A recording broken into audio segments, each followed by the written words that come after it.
اعوذ باللہ من الشیطان الرجیم بسم اللہ الرحمن الرحیم نحمدہ ونصلی علی رسولہ الکریم۔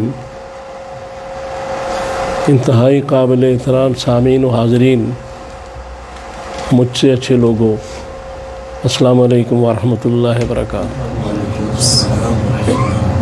دروشی پڑھ لیں۔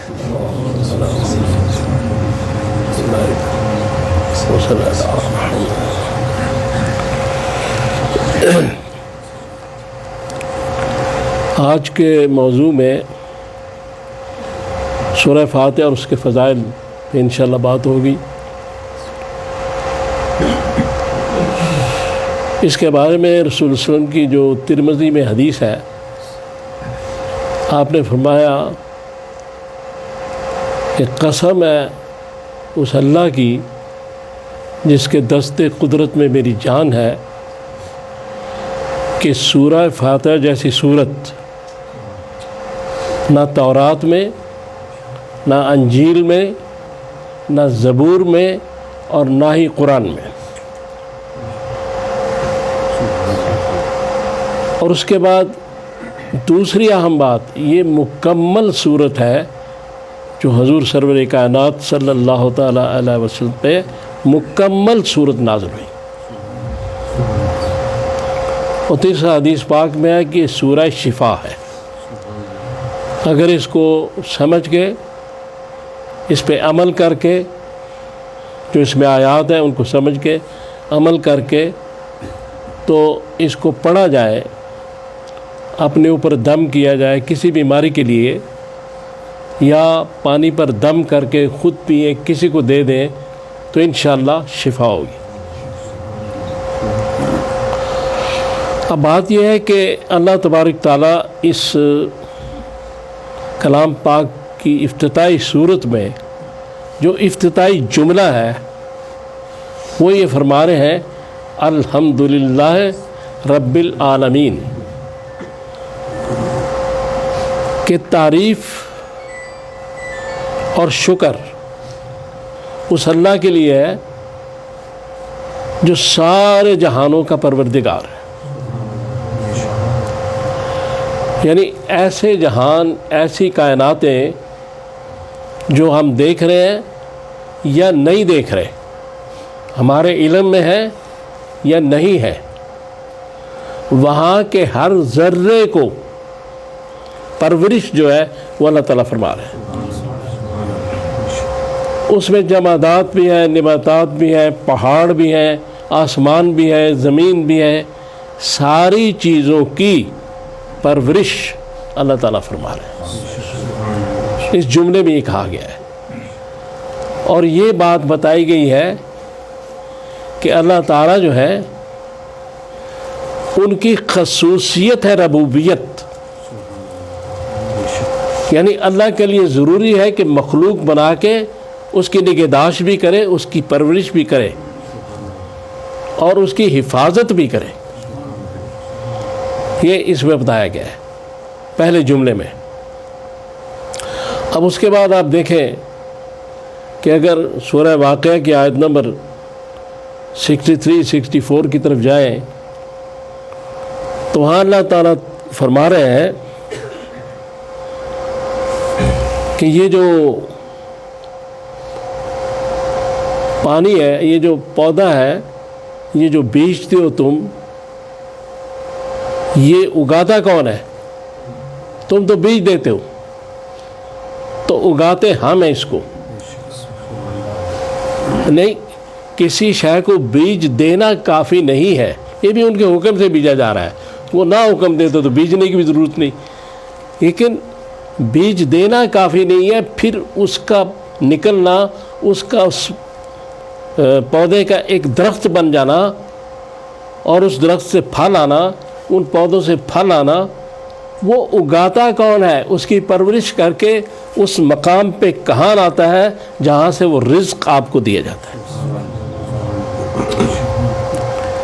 پھر اسی سورہ واقعہ کے آگے جو آیات ہے ان میں کہا گیا، اللہ تعالیٰ فرماتے ہیں کہ یہ جو زراعت کرتے ہو، کھیتی باڑی کرتے ہو، یہ تم کرتے ہو یا ہم کرتے ہیں؟ تم تو یہ ہے کہ بیج ہی بوتے ہو، باقی تو سارا کام ہم کرتے ہیں. اور اگر ہم چاہیں تو تمہاری یہ لہلاتی کھیتیوں کو گھاس پھوس بنا دیں اور گھاس پھوس بنا کے تمہارے ہوش اڑا دیں. اب یہاں ایک چیز ہے، کہیں میں نے کتاب میں پڑھی تھی سائنس کی، کہ جو اوپر کا عمل ہے اس کا، گندم کا یا کسی چیز کا، چاول کا، وہ تو ہمیں نظر آ رہا ہے، لیکن اس کے نیچے بیکٹیریاز کی پوری فوج ہے اس کے نیچے، جو نیچے سے بھی کھاد پہنچاتی ہے ان پودوں کو، ان چیزوں کو. اوپر سے ہم پانی دے رہے، نیچے سے ایک بیکٹیریا کی پوری فوج ہے، مخفی فوج جو پہنچا رہی ہے.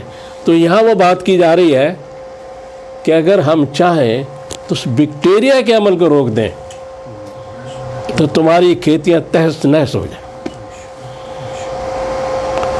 تو پھر اس کے بعد آپ فرماتے ہیں اللہ تعالیٰ سورہ ذاریات کی آیت نمبر 21 میں کہ یقین والوں کے لیے اس کائنات میں نشانیاں موجود ہیں.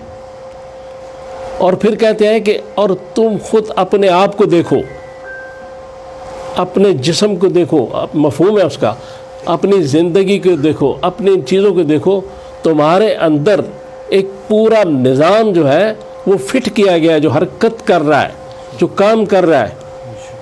یہ پھیپھڑے، گردے، یہ وہ ساری چیزیں، پوری ایک کائنات انسان کے اپنے وجود کے اندر ہے.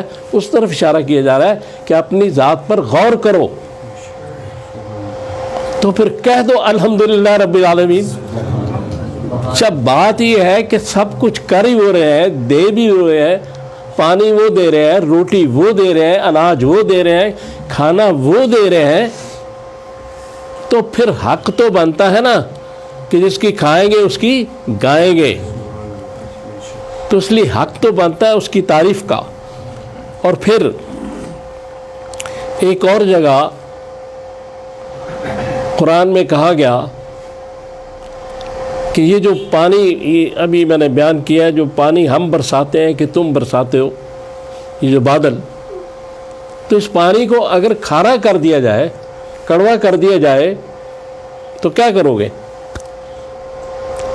تو اب اس میں سے بھی یہ بات نکل رہی ہے کہ یہ بھی اللہ تعالیٰ کی نعمت ہے، پانی جو اوپر سے ہمیں دے رہے ہیں، میٹھا پانی جو کسی بھی تبخیری عمل یا کسی سے ہو کے گزر کے پروسیس سے وہ پانی بنتا ہے. پانی تو بادلوں کا ہی ہوتا ہے، وہ جو بھی ہے، اور اس طرح سے وہ سارا سلسلہ ایک بنتا ہے. اب وہ جو پانی دے رہے ہیں اس کا بھی کہہ رہے ہیں کہ یہ تو اگر ہم کھارا کر دیں تو کیا کرو گے؟ تو تم شکر گزار بندے کیوں نہیں بنتے؟ الحمدللہ رب العالمین. کم از کم اتنا تو کہہ دیا کرو، اتنی بات تو کر دیا کرو. یہ سورہ فاتحہ کی آیات کی آگے تشریح بہت لمبی ہے. بہرحال فی الحال میں اسی ایک نقطے پہ یا کچھ اور بیان کروں گا، چونکہ پھر کبھی انشاءاللہ موقع ملا تو اس کو پوری. تو اب اس کو ساری نمازوں کے لیے لازمی قرار دیا گیا سورہ فاتحہ. اور یہ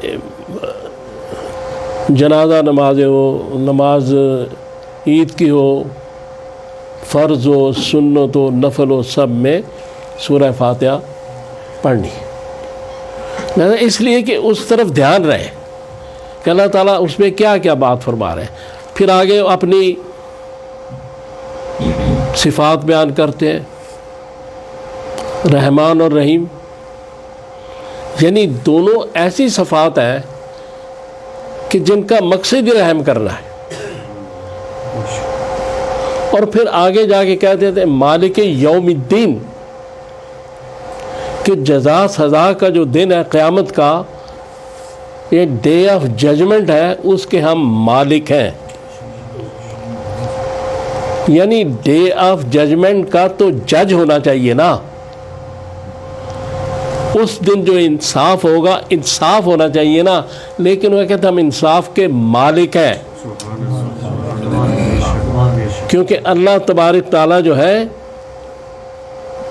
قانون کے تحت ساری کائنات چلاتے ہیں، اپنے قانون کے تحت، لیکن اپنے قانون کے محتاج نہیں ہیں۔ ساری کائنات، سب عدالتیں کسی نہ کسی قانون کا محتاج ہے، لیکن اللہ تعالیٰ اپنے قانون کے بھی محتاج نہیں ہے۔ لہذا اس لیے یہاں وہ کہہ رہے ہیں کہ انصاف تو ہوگا لیکن مالک ہم ہیں، چونکہ انصاف کے بھی ہم مالک ہیں۔ تو یہاں کہنے کا مقصد کچھ یہ نظر آتا ہے کہ ہمارے جیسے گناہگار اگر توبہ کر کے تو ہر وقت یہ الحمدللہ رب العالمین کی طرف توجہ رکھیں، توحید کی طرف توجہ رکھیں، اس کے رسول اللہ صلی اللہ علیہ وسلم کی محبت کی طرف توجہ رکھیں، تو شاید برے اعمال پہ بھی وہ مالک یوم الدین شاید بیڑا پار کر دے۔ یہاں مالک کہنے کا مقصد یہ ہے، جج تولتا ہے چیزوں کو، مالک نہیں تولتا۔ ایاک نعبد و ایاک نستعین، کہ پھر یہاں ایک بڑا زبردست فارمولہ، بڑا زبردست اصول قائم کر دیا، توحید کا بہت بڑا اصول، کہ یاد رکھنا جس کی عبادت کرو گے مدد اسی سے مانگنا، اور جس سے مدد مانگو گے پھر عبادت بھی اسی کی کرنا۔ ایاک نعبد و ایاک نستعین، تیری ہی عبادت کرتے ہیں، تجھ ہی سے مدد مانگتے ہیں۔ اہدنا الصراط المستقیم، اور پھر دعا کہ یا اللہ ہمیں سیدھا راستہ دکھا دے۔ تو اس کا جواب دیا گیا، صراط الذین انعمت علیہم غیر المغضوب علیہم ولا الضالین، یعنی جو انعام یافتہ لوگ ہیں ان کا راستہ پکڑو، ان کے پیچھے چلو۔ اور وہ بھی بتا دیا سورہ نساء کی آیت نمبر 69 میں کہ انعام یافتہ لوگ کون ہیں، صدیقین ہیں، شہداء ہیں، انبیاء ہیں، صالحین ہیں۔ سورہ نساء کی آیت نمبر 69 میں انعمت علیہم کی تشریح بھی کر دی۔ تو الحمدللہ رب العالمین، اور پھر بیچ میں ڈالے انبیاء کرام اور اولیاء کرام کہ یہ ہے وہ انعمت علیہم جن پر ہمارے انعام ہے۔ تو انعام یافتہ لوگوں سے بھی رجوع کرنا، انعام یافتہ لوگوں کی بھی اتباع میں رہنا، تاکہ تم صراط مستقیم سے بھٹک نہ جاؤ۔ تو یہ باتیں کی گئی ہیں اس میں، تو انشاءاللہ پھر کبھی موقع ملا تو زیادہ اس پہ گفتگو ہوگی کہ آج بھی میرا خیال ہے ٹائم زیادہ ہو گیا، مجھے اشارہ 10 منٹ کا ہو گیا تھا۔ اللہ تعالیٰ سے دعا کریں کہ اللہ مجھے آپ کو توفیق دے کہ میں نے جو باتیں کی ہم پہ عمل کر سکیں۔ صلی اللہ تعالیٰ علی خیر خلقی محمد وآلہ وصحبہ۔ میں ایک بات آخر میں کرنا چاہتا ہوں کہ سورہ فاتحہ کو سمجھ کے، اس پہ عمل کر کے، اس کو پڑھ کے دم بھی کر لیں تو سب بیماری ٹھیک ہو جائے۔ شاید میں نے پہلے کہہ دیا ہے لیکن دوبارہ، اور اگر یہ اس کو دم کر کے پانی بھی پیا جائے، پلایا جائے، یا روز آدمی اس پہ خود اپنے دم کر لے اپنے اوپر، تو یہ بہت شفا ہے۔ اللہ تعالیٰ مہربانی۔